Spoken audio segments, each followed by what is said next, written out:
Welcome to Food Friends, a podcast inspiring home cooks to try new dishes in the kitchen by sharing trusted recipes, tips, and friendship. Hi, I'm Sonia. And I'm Carrie. We met in Los Angeles over 15 years ago as personal chefs and haven't stopped talking about food since. We're so glad you're here. Thanks for being our food friend. If you enjoyed our podcast, please subscribe, leave us a review, and share this episode with friends. We love hearing from you, so follow us on Instagram or drop us a line at foodfriendspodcast.com. Yes, we'd love to hear from you and your food friends. Happy cooking and eating. Hi, Sonia. Hi, Carrie. Sonia, what was your best bite this week? Carrie, my best bite this week reminded me of you, as it so often does. But it was inspired by this TikTok I saw. There's this very well-known Italian recipe developer. I think she's American and Italian, but she lives in Italy. Her name is Elizabeth Minchilli. And she's written, I think, multiple cookbooks. She's had a blog. She does food tours in Italy. She's quite well known in sort of the Italian food category, but she's really blown up on TikTok in recent years. And she was an early TikTok adopter, which I just think is so cool for kind of old school recipe developers to find a new home and a new audience. Yeah. And she's often sharing about what she's eating in Italy. She's showing the tours she's going on. She has a home in Rome, in the city, and then she also has a home in the Italian countryside. And there she has a garden. I mean, it's quite a magical sort of Oh, yes. I mean, world. I want that life. Yes, please and thank you. Very inspiring. And so she posted this recipe recently that caught my eye in its simplicity, as many Italian recipes are. And it was for a zucchini pasta, like a summer squash pasta. You know, into September, we're still dealing with zucchini. I still have it growing in my garden. Kind of goes till October for me here. And it's still at the market. And summer squash is still around too, not just green zucchini, but yellow and the pale green and all the varieties. And I also think of zucchini as a year-round. It's year-round. Yeah. You could get it at the grocery store year-round. Absolutely. So you had that great zucchini pasta recipe that you've shared before in the podcast that this is why this made me think of you.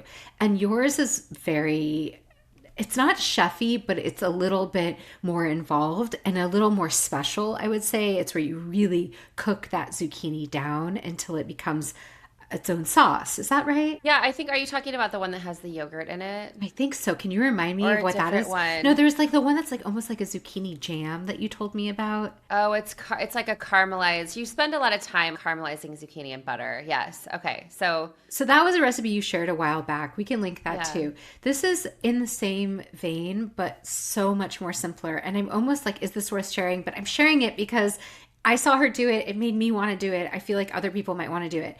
It's just taking some butter, olive oil, or even just olive oil, sauteing some garlic and some onion together, getting that softened. And then she added just an array of summer squash, 2 pounds. I love that it's 2 pounds because then you can use up a ton, which I'm always looking for. If you're cooking zucchini, you want to use more than one because you always seem to have more than one. Are you slicing the zucchini? Are you grating it? Have I just totally interrupted you? No, it's okay. I want to know what the texture is too, because I think that's part of what is always key in these recipes, at least for me, but I think for a lot of people, because zucchini can get really mushy. I would say this goes towards the softer side of zucchini. So if you don't like that texture, this may not be the recipe for you. But for me, like in this pasta dish, I thought it really worked. So what she does is she cuts it into very thin rounds. I had one small zucchini and one kind of bigger yellow summer squash. The yellow summer squash I halved and cut into half moons that were sort of thin, I would say 1/4 inch thick. And then I cut my zucchini into rounds. And then you're just sauteing it until softened.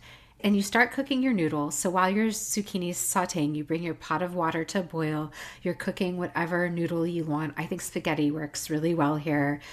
And then you reserve a cup of that starchy pasta water and you drain your noodles. You add the starchy pasta water to your cooked zucchini once it's fully cooked.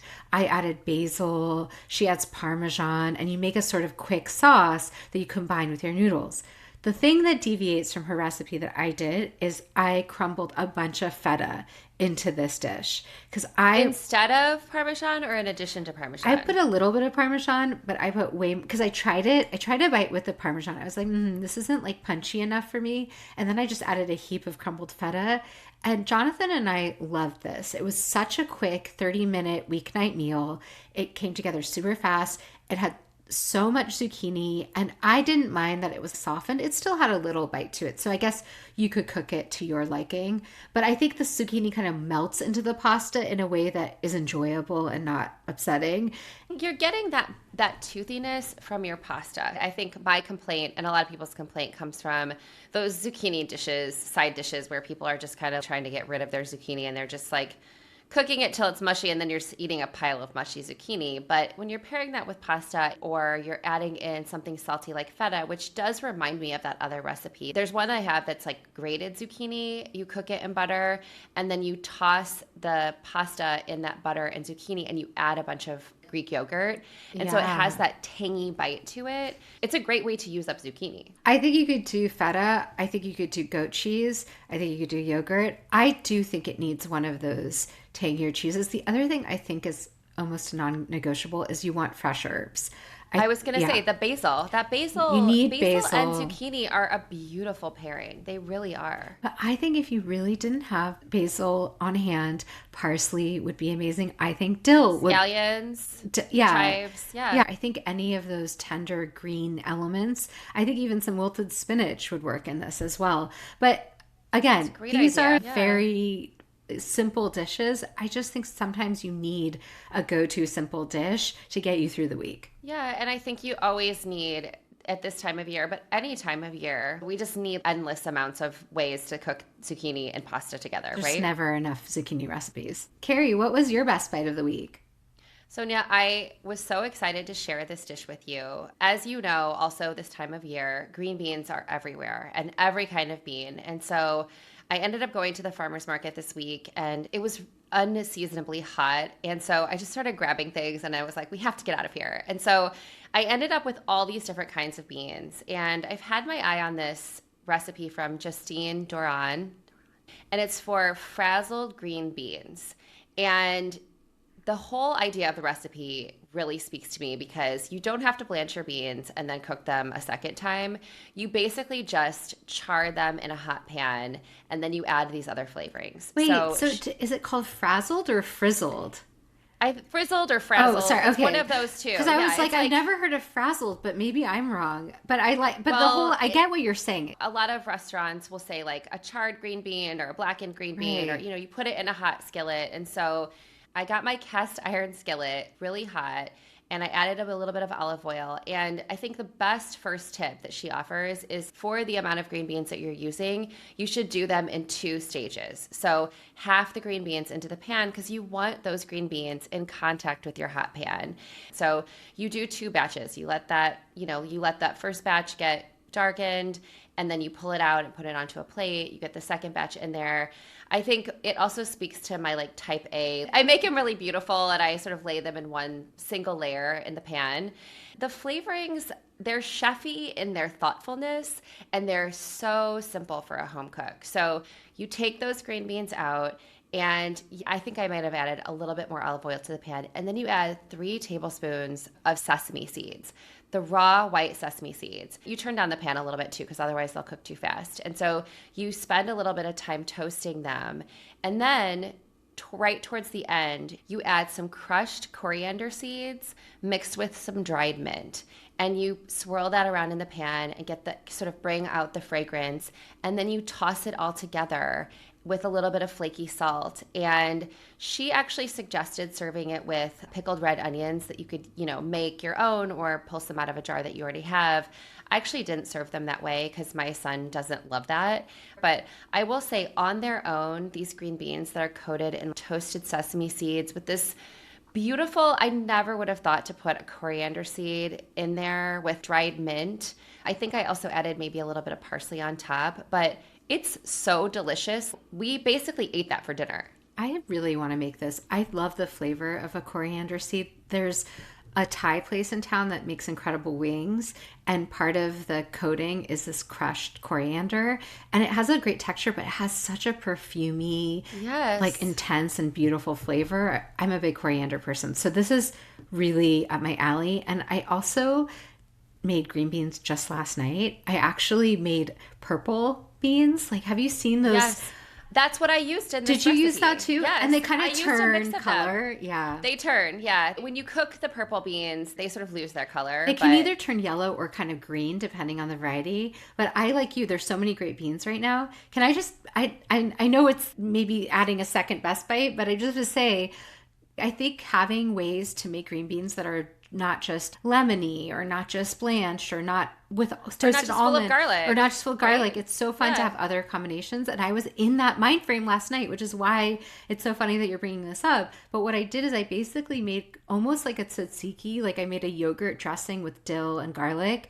And I did just blanch my beans. I didn't saute them. And then I tossed them after they cooled in this sort of almost ranchy, yogurty Yes. tzatziki sauce. And I sliced some thin Fresno chili and I added it to that. And it was so good. And it's just like, oh yeah, there's other ways to make green beans. And I always forget. As a former personal chef, there were a lot of times when my clients or guests that were coming to their house would say no cilantro. Yeah. There's a group of people who don't like Well, it's cilantro, and genetic. yes, and coriander is the seed that grows cilantro. And what I found to be so interesting is as I was eating this and was just so enjoying it, I was like, wow, it to me does not taste like the same idea as a fresh cilantro leaf that you're putting in your salsa. And so I would say if you're someone who's a little bit on the fence about whether you like cilantro or not, I would suggest giving this a try because the richness also of that toasted sesame seed adds like a fattiness. I made this again the next day and ate an entire pan of it for lunch. I love that you're eating it as a meal. It does sound to me like a great hearty side, but I could also see eating a pan of it. I do think the cilantro leaf, there's some gene that makes it taste like soap for some Yeah. people, and I don't think that gene applies to the coriander seed. But I agree, if you've ever been concerned, maybe it's worth trying coriander. There's one thing I have to add because I think I got really carried away talking about the coriander seeds, but there is a little bit of vinegar and a little bit of honey in Oh, this recipe too, oh, which is it just adds to it. I'm not like, oh wow, like I really tasted the sherry vinegar or the honey. It just kind of like brings the whole thing together, but you hit it at the end like as you're tossing it together and it really is delicious. I highly recommend. you need a little acidity at the end with a green bean, like Absolutely. whether it's lemon or vinegar. I completely agree. So, Sonia, I also want to add that a friend of mine gave me a package, two packages of this corn ravioli. She's a parent at our school, and she texted me and said, "Are you doing pickup today? Because I have something for you." And she just walked over to my car with a cold pack of ice and these two packages of frozen corn ravioli. And that's actually what I served with these green beans, which I was a little bit like, I don't know, do these two things go together? And she said to me, she goes, the only thing you need to put on this ravioli is some butter and maybe some basil. And that is really how we ate it. It was this really beautiful, creamy corn, maybe a little bit of Parmesan, and that's about it. And what it just reminded me is of two things. One, it's great to have food friends who want to share delicious things that they know with you. And also how great it is when you get a great ravioli or a great filled pasta from someone that you know or a restaurant that you know is making it. It makes dinner so easy. Wait, where did the ravioli come from? Do you know who made it? I'll have to find the package and I can share the information with you. But their family is from Richmond, Virginia, and she had these raviolis shipped in from Richmond, Virginia. Oh, wow. So it's like from a restaurant or a company that makes ravioli that's based in Virginia? Yes, How exactly. cool. And she just wanted to share it with me How and special. it was just such a busy school day and so it just made getting dinner on the table so much easier. How thoughtful and kind. I think corn and green beans just always go well together. I agree. I agree. Well, this was really fun. Until next time, Bye. bye. Thanks for being our food friend. If you enjoyed our podcast, please subscribe, leave us a review, and share this episode with friends. We love hearing from you, so follow us on Instagram or drop us a line at foodfriendspodcast.com. Yes, we'd love to hear from you and your food friends. Happy cooking and eating.